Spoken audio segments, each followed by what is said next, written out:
sister was secretly studying for free while I pay for her education, but when parents accidentally told the another truth, I made return my money and blocked them. I have always believed in the idea that family comes first. Growing up, my parents instilled that in me, and frankly, I carried it with me into adulthood without much question. When my younger sister Stacy graduated from high school, my parents came to me with a request that seemed both reasonable and urgent at the time. They wanted me to help pay for Stacy's college education. The story they told me sounded simple. They were struggling financially. My father had some health problems that kept him from working full-time, and my mother's job required her to travel abroad often, leaving my father to shoulder most of the financial burden. They couldn't convince anyone else in the family to step up, and Stacy, they said, desperately needed an education if she was to have any chance of a decent career. I was doing well financially, earning more than I needed to live comfortably. It wasn't easy to give up that much money, but I agreed. Stacy was family and I wanted to see her succeed. Over the next year and a half, I paid a total of $70,000 for her tuition, books, and other expenses. I worked hard for that money, but I believed that the universe had a way of rewarding good deeds. The more good you do, the more good will come back to you, I used to tell myself. Looking back now, I cringe at how naive I was. Life went on. I was busy with work and my own family, so I didn't visit my parents very often. But about 6 months ago, I decided to stop by their house for dinner. It had been a while, and I figured it was time to catch up. Everything seemed normal at first. We talked about mundane things like the neighbors, the weather, and some extended family drama. Then my mom said something that turned my world upside down. She was reminiscing about how stressful the past few years had been when she casually mentioned, "It's such a blessing that Stacy's education was free. If it wasn't, I don't know what we would have done." I froze. "What do you mean, free?" I asked, trying to keep my voice calm. My mom blinked at me, obviously confused. "Oh, well, Stacy's tuition was waived because of this program, you know, the one they offer to high-achieving students." She went on, but I wasn't listening. My mind was racing. I paid for Stacy's education. I knew I had. Where the hell was this free nonsense coming from? I turned to my father, who suddenly looked very interested in his glass of water. Stacy, who had been scrolling through her phone, was visibly tense. My mom, oblivious to the change in mood, continued talking. But I wasn't stupid. Something was wrong. "I need to talk to you," I said, looking directly at my dad and Stacy. And just like that, the mood in the room changed completely. My dad mumbled something about having to check something in the other room, but I followed him. Stacy followed reluctantly, her phone still in her hand. As soon as we were out of earshot of my mom, I looked at her and asked, "What's going on? What did she mean, free?" They didn't answer right away. The silence dragged on, and my patience was wearing thin. "I'm asking you a question," I said more firmly this time. And that's when I noticed Stacy's hand shaking as she tried to put her phone in her pocket. That's when I realized just how deep this rabbit hole could go. The silence between the three of us was heavy. My dad wouldn't meet my eyes, and Stacy clearly avoided looking at either of us. It was as if they were quietly hoping I'd just drop it and walk away. But I wasn't going anywhere until I got some answers. "What's going on?" I asked again, slower this time. "Did you lie to me?" My father finally sighed and leaned against the wall. "Look, it's complicated." "Complicated?" I snapped. "I paid $70,000 for Stacy's education, and now Mom tells me it was free? How is that complicated?" Stacy suddenly chimed in, her voice shaking. "It wasn't completely free," she said, avoiding my gaze. "There were other expenses." "What other expenses?" I demanded. "I paid for everything. Tuition, books, housing, even the stupid meal plan." "So what expenses are we talking about?" Either of them answered. I stood there staring at them until it hit me. They were stalling because they didn't know how to explain it. My chest tightened as the pieces began to fall into place. "They lied to me," I said, almost in disbelief. Did you pocket the money? Stacy immediately shook her head, but she looked panicked. My dad, on the other hand, had that guilty look on his face that told me I was getting close to the truth. Stacy, I said sharply, turning to her. How much of the money I sent you actually went to school? Her face crumpled and I knew. She didn't have to say it out loud, but I wasn't going to let her off the hook. How? A lot. She hesitated for a long time before finally muttering. None. I felt like the rug had been pulled out from under me. What do you mean, none? My father finally spoke up, his voice low. It's not what you think. We didn't waste it. We used it for something important. Something important? I repeated, my voice rising. You lied to me, made me work my ass off to pay for Stacy's education, and now you're telling me the money didn't even go for that. What the hell did you do with it? Stacy started to cry, and my dad rubbed his face as if trying to figure out how to say what he was going to say. Finally he mumbled. We used it to save for her future. For a down payment on an apartment. I stared at him, unable to believe what I was hearing. You're kidding, I said flatly. It made more sense, Stacy said, wiping her face. The program covered my tuition. You didn't know that, and Dad thought it would be better to use the money to give me a head start after graduation. A head start? I repeated, my voice rising. So you just decided to scam me out of 70 grand to get her a damn apartment? Do you have any idea what I went through to send you that money? I couldn't believe it. All the late nights, the stress, the sacrifices I made just so they could lie to me and siphon off the money for something I never agreed to. They could have just asked me, I said, my voice cracking. You could have told me the truth. I probably still would have helped. But no, you chose to screw me instead. Please don't be mad, Stacy pleaded.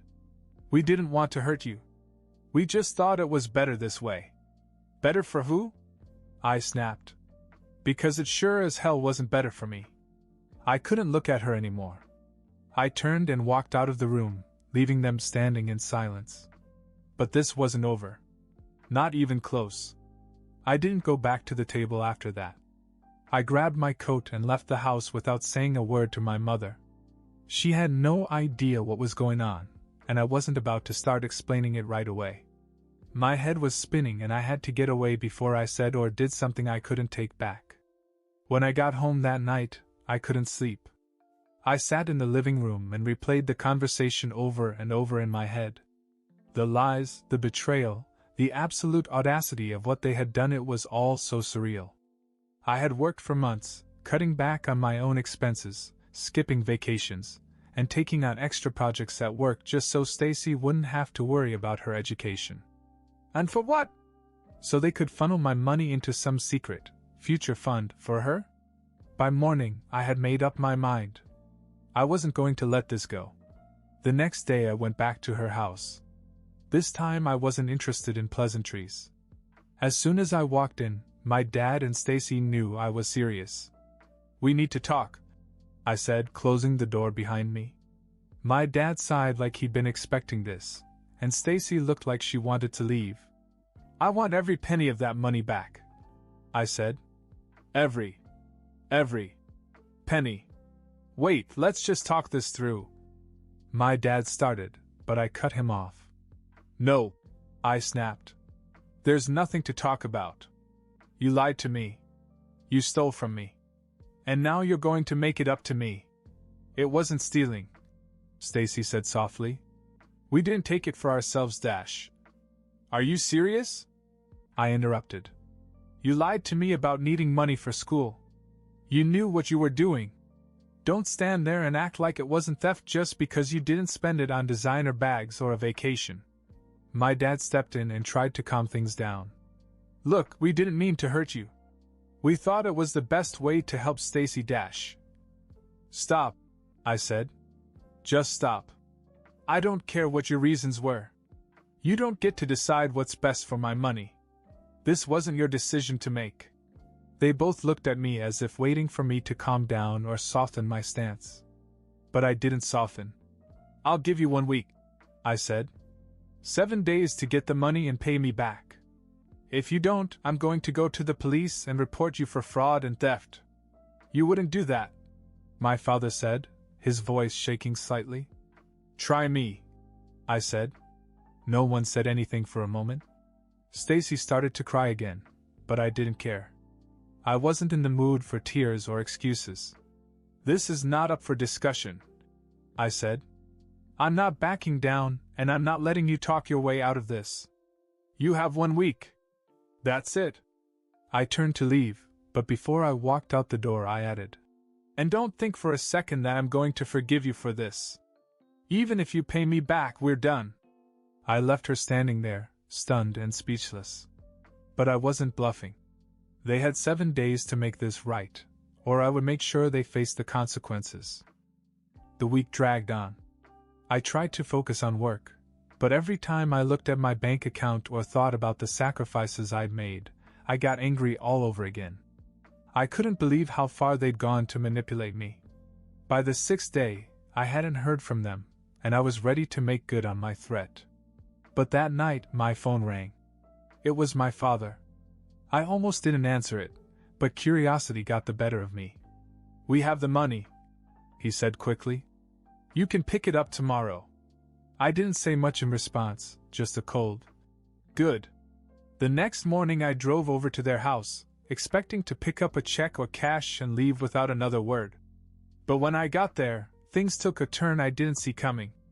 As I walked into the house, the atmosphere was different. My mother was sitting on the couch, visibly uncomfortable. My dad looked like he hadn't slept, and Stacy wouldn't even look at me. What's this about? I asked, narrowing my eyes. My dad cleared his throat. Before we give you the money, there's something you need to know. I crossed my arms. I don't need an explanation. Just give me what you owe me and I'll go. No, my mother said suddenly. You need to hear this. I raised an eyebrow and waited. Stacy finally spoke, her voice barely above a whisper. It wasn't just the apartment. What are you talking about? I asked. She hesitated, glancing at my dad, who nodded for her to continue. We used some of the money to pay off Dad's debt, she said. My stomach dropped. Dead? My father sighed heavily. It wasn't just Stacy's future we were trying to secure. I owed money. A lot of it. To people who, well, let's just say they weren't patient about getting it back. I stared at him, trying to process what I was hearing. You're telling me you used my money to cover your gambling debts? It wasn't gambling, he said quickly. It was investments that went bad. I thought I could turn things around, but it got out of hand. And they were threatening us, threatening Stacy. I didn't know what else to do. I couldn't believe what I was hearing. So not only did you lie to me about Stacy's upbringing, but you dragged me into this mess? Without even telling me? We didn't want to burden you, my mother said quietly. Burden me? I snapped. You stole from me. How is that not a burden? Stacy started to cry again, but this time I wasn't sure if it was guilt or fear. That's not all, my father said. I threw up my hands. What else could there be? He hesitated before saying, we didn't have the full $70,000 to give you back. My jaw clenched. What do you mean? We could only raise $40,000, he said. The rest is gone. I'm sorry. Gone. Just like that. You've got to be kidding me, I said, my voice shaking with anger. You had a week. A whole week, and you still couldn't get the money together? We tried, Stacy said, still sobbing. We sold things, borrowed from friends, but we couldn't dash. I cut her off. I don't care what you had to do. This is your mess, not mine. And now you're telling me I should just eat the rest of it? We'll pay you back the rest, my father said quickly. I swear. It'll take time, but we'll do it. I shook my head in disgust. No. You don't get time. You don't get anything. I gave you a week and you failed. Now I'm done playing nice. I pulled out my cell phone and started dialing. Wait, my mother said, grabbing my arm. I looked at her, my expression cold. Get out of my way, I said. She didn't move. If you call the police, they'll find out about the debt. The people we owe, they'll come after us. They could come after you, too. I froze for a moment. What are you talking about? My father looked down, shame written all over his face. The people I owed money to, they're dangerous. If the police get involved, they'll think I ratted them out. And they don't take that lightly. I stared at him, my mind racing. This wasn't just a family argument anymore. They dragged me into something much darker than I'd ever imagined. You're unbelievable, I said, backing away. You've ruined everything. And then I left. But as I drove away, I realized I couldn't just walk away from this, not yet. They'd put me in a position where no matter what I did, I'd have to watch my back. When I got home that night, I was still seething. My head was spinning with everything I'd just learned, the lies, the stolen money, and now the added layer of danger my dad had dragged me into. I needed to vent, and the only person I trusted to give me some perspective was my wife, Emma. Emma was in the kitchen when I walked in. She took one look at me and knew something was wrong.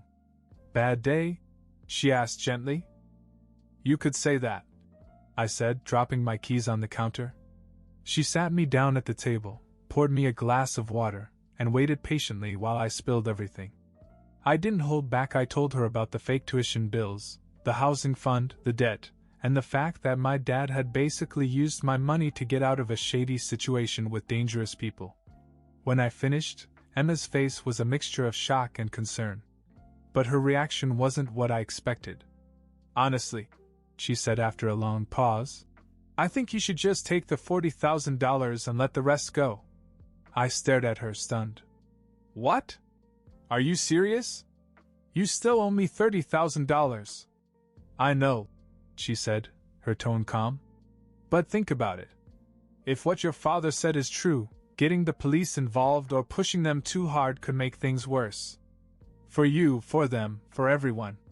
So what, I should just let them off the hook? Not let them off the hook, she said. But treat them differently. Look, I know they lied to you, and I know it hurts. But if you keep looking at it as if they betrayed you, you'll never let it go. Maybe it's better to think of it as you helping them whether they deserved it or not. I couldn't believe what I was hearing. Emma, I worked my ass off to earn this money. I skipped vacations, cut back on things I wanted, and stressed myself out for 1.5 years to make sure Stacy didn't have to struggle. And now you're telling me I should just accept it? Yes, she said simply. Accept it, take what they're offering, and move on. And in the future, don't give them anything. Ever. But right now, the best thing you can do for yourself is to let this go. I sat there staring at her. Part of me wanted to argue, to explain why this was different, why I couldn't just let it go. But deep down I knew that Emma was right. If I kept pushing, there was no guarantee I'd ever see the rest of the money. And even if I did, it might come at a price I wasn't willing to pay, whether it was dealing with the dangerous people my dad owed money to, or permanently burning any bridge I had left with my family. You're really okay with this? I asked, my voice softer now. I'm not okay with what they did, she said.